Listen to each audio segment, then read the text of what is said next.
ನಮಸ್ಕಾರ ಸ್ನೇಹಿತರೆ, ಎಲ್ಲರಿಗೂ PKV ಕನ್ನಡ ಯೂಟ್ಯೂಬ್ ಚಾನೆಲ್ಗೆ ಸ್ವಾಗತ ಸುಸ್ವಾಗತ. ಇಲ್ಲಿ ನೋಡಿ, ಗೃಹಲಕ್ಷ್ಮಿ ಯೋಜನೆಯ 21ನೇ ಕಂತಿನ ಹಣದ ಬಗ್ಗೆ ಒಂದು ಬಿಗ್ ಅಪ್ಡೇಟ್ಸ್ ಬಂದಿರುವಂತದ್ದು. ಹೌದು ಸ್ನೇಹಿತರೆ, ಇದರ ಬಗ್ಗೆ ಖುದ್ದಾಗಿ ಸಚಿವೆ ಲಕ್ಷ್ಮೀ ಹೆಬ್ಬಾಳ್ಕರ್ ಅವರೇ ಒಂದು ಮಾಹಿತಿಯನ್ನ ಕೊಟ್ಟಿದ್ದಾರೆ.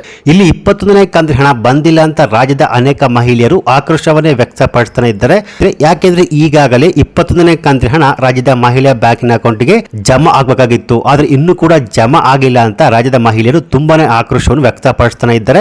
ಇದಕ್ಕೆ ಸಂಬಂಧಪಟ್ಟಂತೆ ಸಚಿವೆ ಲಕ್ಷ್ಮೀ ಹೆಬ್ಬಾಳ್ಕರ್ ಅವರು ಒಂದು ಮಾಹಿತಿಯನ್ನ ಕೊಟ್ಟಿದ್ದಾರೆ. ಹೌದು ಸ್ನೇಹಿತರೆ, ಈಗಾಗಲೇ ಗೃಹಲಕ್ಷ್ಮಿ ಯೋಜನೆಯ 21ನೇ ಕಂತಿನ ಹಣ ಜಮಾ ಆಗಿ 22 ಮತ್ತು 23ನೇ ಕಂತಿನ ಹಣ ಜಮಾ ಆಗಬೇಕಾಗಿತ್ತು, ಆದರೆ ಇನ್ನೂ ಕೂಡ ಜಮಾ ಆಗಿಲ್ಲ. ಸೊ ನಾಳೆ ಸೋಮವಾರ ತಾರೀಕು 21 ಈ 17 ಜಿಲ್ಲೆಯ ಮಹಿಳೆಯ ಬ್ಯಾಂಕಿನ ಅಕೌಂಟ್ಗೆ ಗೃಹಲಕ್ಷ್ಮಿ ಯೋಜನೆಯ 21ನೇ ಕಂತಿನ ಹಣ ಜಮಾ ಆಗುತ್ತೆ ಎನ್ನುವ ಮಾಹಿತಿ ಲಭ್ಯವಾಗಿದೆ. ಸೊ ಹಾಗಾದ್ರೆ ಆ 17 ಜಿಲ್ಲೆಗಳು ಯಾವುವು, ಹೊಸ ಅಪ್ಡೇಟ್ಸ್ ಮಾಹಿತಿ ಏನು ಎನ್ನುವ ಕಂಪ್ಲೀಟ್ ಮಾಹಿತಿ ಈ ಒಂದು ವಿಡಿಯೋದಲ್ಲಿ ನಾನು ನಿಮಗೆ ತಿಳಿಸ್ಕೊಡ್ತೀನಿ. ಸೊ ಈ ಮಾಹಿತಿ ಕಂಪ್ಲೀಟ್ ಆಗಿ ಅರ್ಥ ಆಗಬೇಕು ಅಂದ್ರೆ ಈ ವಿಡಿಯೋವನ್ನು ಸ್ಕಿಪ್ ಮಾಡದೆ ಫುಲ್ ವಿಡಿಯೋ ಕೊನೆವರೆಗೂ ನೋಡಿ. ಹಾಗಿದ್ರೆ ಮಾತ್ರ ಫುಲ್ ಇನ್ಫಾರ್ಮೇಶನ್ ನಿಮ್ಗೆ ಅರ್ಥ ಆಗುವಂತದ್ದು.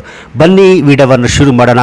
ಅದಕ್ಕಿಂತ ಮುಂಚೆ ನೀವಿನ್ನು PKV ಕನ್ನಡ ಯೂಟ್ಯೂಬ್ ಚಾನಲ್ಗೆ ಸಬ್ಸ್ಕ್ರೈಬ್ ಮಾಡಿಲ್ಲ ಅಂದರೆ ದಯವಿಟ್ಟು ಇಲ್ಲಿ ಕಾಣುವಂತಹ ಸಬ್ಸ್ಕ್ರೈಬ್ ಬಟನ್ ಪ್ರೆಸ್ ಮಾಡಿಕೊಳ್ಳಿ. ಹಾಗೆಯೇ ಪಕ್ಕದಲ್ಲಿ ಬರುವಂತಹ ಬೆಲ್ ಬಟನ್ ಒತ್ತಿ. ಸೊ ನಾನು ಯಾವುದೇ ಒಂದು ವಿಡಿಯೋವನ್ನು ಅಪ್ಲೋಡ್ ಮಾಡಿದಾಗ ನೋಡಬಹುದು. ಹೌದು ಸ್ನೇಹಿತರೆ, ಇಲ್ಲಿ ಗೃಹಲಕ್ಷ್ಮಿ ಯೋಜನೆಯ ಹಣ ಪ್ರತಿ ತಿಂಗಳು ಮಹಿಳಾ ಬ್ಯಾಂಕಿನ ಅಕೌಂಟ್ಗೆ ಜಮಾ ಆಗ್ತಾನೆ ಇಲ್ಲ.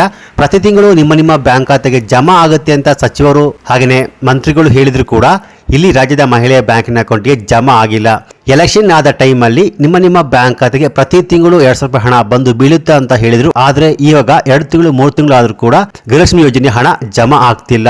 ಈ ಸರ್ಕಾರ ಅಧಿಕಾರಕ್ಕೆ ಬರುವ ಮುಂಚೆ ಹೇಳಿತ್ತು, ಗೃಹಲಕ್ಷ್ಮಿ ಯೋಜನೆ ಹಣ ರಾಜ್ಯದ ಎಲ್ಲ ಮಹಿಳೆಯ ಬ್ಯಾಂಕಿನ ಅಕೌಂಟ್ಗೆ ಜಮಾ ಮಾಡುತ್ತೇವೆ ಅಂತ, ಪ್ರತಿ ತಿಂಗಳು ಜಮಾ ಮಾಡುತ್ತೇವೆ ಅಂತ. ಆದ್ರೆ ಇಲ್ಲಿ ನೋಡಿ, ಗೃಹಲಕ್ಷ್ಮಿ ಯೋಜನೆ ಹಣ ಯಾರು IT ಮಾಡ್ತಾರೋ ಅವ್ರಿಗೆ ಸಿಗಲ್ಲ, ಯಾರು GST ಫೈಲ್ ಮಾಡ್ತಾರೋ ಅವ್ರಿಗೂ ಸಿಗಲ್ಲ ಅಂತ ಹೊಸದಾಗಿ ಮಾಹಿತಿಯನ್ನು ಕೊಡ್ತಾನೆ ಇದ್ದಾರೆ. ಹಾಗೆಯೇ ಪ್ರತಿ ತಿಂಗಳು ನಿಮ್ಮ ಬ್ಯಾಂಕ್ ಖಾತೆಗೆ ಜಮಾ ಮಾಡ್ತೀವಿ ಅಂತ ಹೇಳಿದ್ರು. ಆದ್ರೆ ಇವಾಗ ನೋಡಿದ್ರೆ ಪ್ರತಿ ತಿಂಗಳು ಜಮಾ ಮಾಡ್ತಾನೆ ಇಲ್ಲ, ಇನ್ ಟೈಮ್ ಕರೆಕ್ಟ್ ಆಗಿ ಬಂದೇ ಇಲ್ಲ. ಸೊ ಇಲ್ಲಿ ರಾಜ್ಯದ ಮಹಿಳೆಯರು ಈ ಗೃಹಲಕ್ಷ್ಮಿ ಯೋಜನೆ ಹಣ ಇನ್ನು ಮುಂದೆ ನಮ್ಮ ಬ್ಯಾಂಕ್ ಖಾತೆಗೆ ಬರುತ್ತೋ ಬರೋ ಅಂತ ತುಂಬಾನೇ ಆತಂಕದಲ್ಲಿ ಇದ್ದಾರೆ.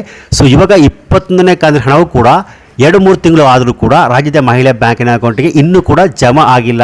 ಸಚಿವೆ ಲಕ್ಷ್ಮೀ ಹೆಬ್ಬಾಳ್ಕರ್ ಅವರು ಹೇಳ್ತಿದ್ದಾರೆ, ಗೃಹಲಕ್ಷ್ಮಿ ಯೋಜನೆ ಹಣ ಇದೇ ಜುಲೈ 15ನೇ ತಾರೀಕಿನ ನಂತರ ರಾಜ್ಯ ಮಹಿಳಾ ಬ್ಯಾಂಕಿನ ಅಕೌಂಟ್ಗೆ ಜಮಾ ಆಗುತ್ತೆ ಅಂತ. ಇವತ್ತು ತಾರೀಕು 20 ಆದರೂ ಕೂಡ ರಾಜ್ಯದ ಮಹಿಳಾ ಬ್ಯಾಂಕಿನ ಅಕೌಂಟ್ಗೆ 21ನೇ ಕಂತಿನ ಹಣ ಜಮಾ ಆಗಿಲ್ಲ. ಆದ್ರೆ ಇಲ್ಲಿ ಮತ್ತೊಮ್ಮೆ ಸಚಿವೆ ಲಕ್ಷ್ಮೀ ಹೆಬ್ಬಾಳ್ಕರ್ ಅವರು ಒಂದು ಹೊಸ ಮಾಹಿತಿನ ಕೊಟ್ಟಿದ್ದಾರೆ. ಅದು ಏನಪ್ಪಾ ಅಂದ್ರೆ, ನಾಳೆ ಸೋಮವಾರ ತಾರೀಕು 21ರಿಂದ ಗೃಹಲಕ್ಷ್ಮಿ ಯೋಜನೆ ಹಣ ಈ 17 ಜಿಲ್ಲೆಯ ಮಹಿಳಾ ಬ್ಯಾಂಕಿನ ಅಕೌಂಟ್ಗೆ ಜಮಾ ಆಗುತ್ತೆ ಅಂತ ಹೊಸ ಅಪ್ಡೇಟ್ಸ್ ಅನ್ನ ಕೊಟ್ಟಿದ್ದಾರೆ. ಸೊ ನಾಳೆ ಸೋಮವಾರ ಬೆಳಿಗ್ಗೆ 11:30ರಿಂದ ಈ 17 ಜಿಲ್ಲೆಯ ಮಹಿಳಾ ಬ್ಯಾಂಕಿನ ಅಕೌಂಟ್ಗೆ 21ನೇ ಕಂತಿನ 2,000 ರೂಪಾಯಿ ಹಣ ಜಮಾ ಆಗುವಂಥದ್ದು. ಸೊ ಆ 17 ಜಿಲ್ಲೆಗಳು ಯಾವುವು ಅಂತ ಮಾಹಿತಿಯನ್ನು ಕೊಟ್ಟಿಲ್ಲ. ರ್ಯಾಂಡಮ್ ಆಗಿ ಈ ರಾಜ್ಯದ 17 ಜಿಲ್ಲೆಯ ಮಹಿಳಾ ಬ್ಯಾಂಕಿನ ಅಕೌಂಟ್ಗೆ ಹಂತವಾಗಿ 21ನೇ ಕಂತಿನ ಹಣ ಜಮಾ ಮಾಡುತ್ತೀವಿ ಅಂತ ಮಾಹಿತಿಯನ್ನು ಕೊಟ್ಟಿದ್ದಾರೆ. ಹಾಗೆಯೇ 22ನೇ ಕಂತಿನ ಹಣ ಯಾವಾಗ ಜಮಾ ಆಗುತ್ತೆ ಅಂತ ಜುಲೈ ಆದ್ಮೇಲೆ. ಹೌದು, ಈ 21ನೇ ಕಂತಿನ ಹಣ ಜಮಾ ಆಗೋದಕ್ಕೆ ಒಂದು 2ರಿಂದ 3 ವಾರ ಆಗುತ್ತೆ. ಆಲ್ಮೋಸ್ಟ್ ಆಗಸ್ಟ್ ಫಸ್ಟ್ ವೀಕ್ನಲ್ಲಿ ಈ 22ನೇ ಕಂತಿನ ಹಣ ಜಮಾ ಆಗುವಂಥ ಪ್ರೋಸೆಸ್ ಶುರು ಆಗಬಹುದು. ಡೇಟ್ ಇನ್ನು ಫಿಕ್ಸ್ ಆಗಿಲ್ಲ. ಸೊ ಈ ರೀತಿಯಾಗಿ ನಾಳೆ ಸೋಮವಾರ ಗೃಹಲಕ್ಷ್ಮಿ ಯೋಜನೆಯ 21ನೇ ಕಂತಿನ ಹಣ ಜಮಾ ಆಗುತ್ತೆ ಅನ್ನೋ ಮಾಹಿತಿ ಲಭ್ಯವಾಗಿದೆ.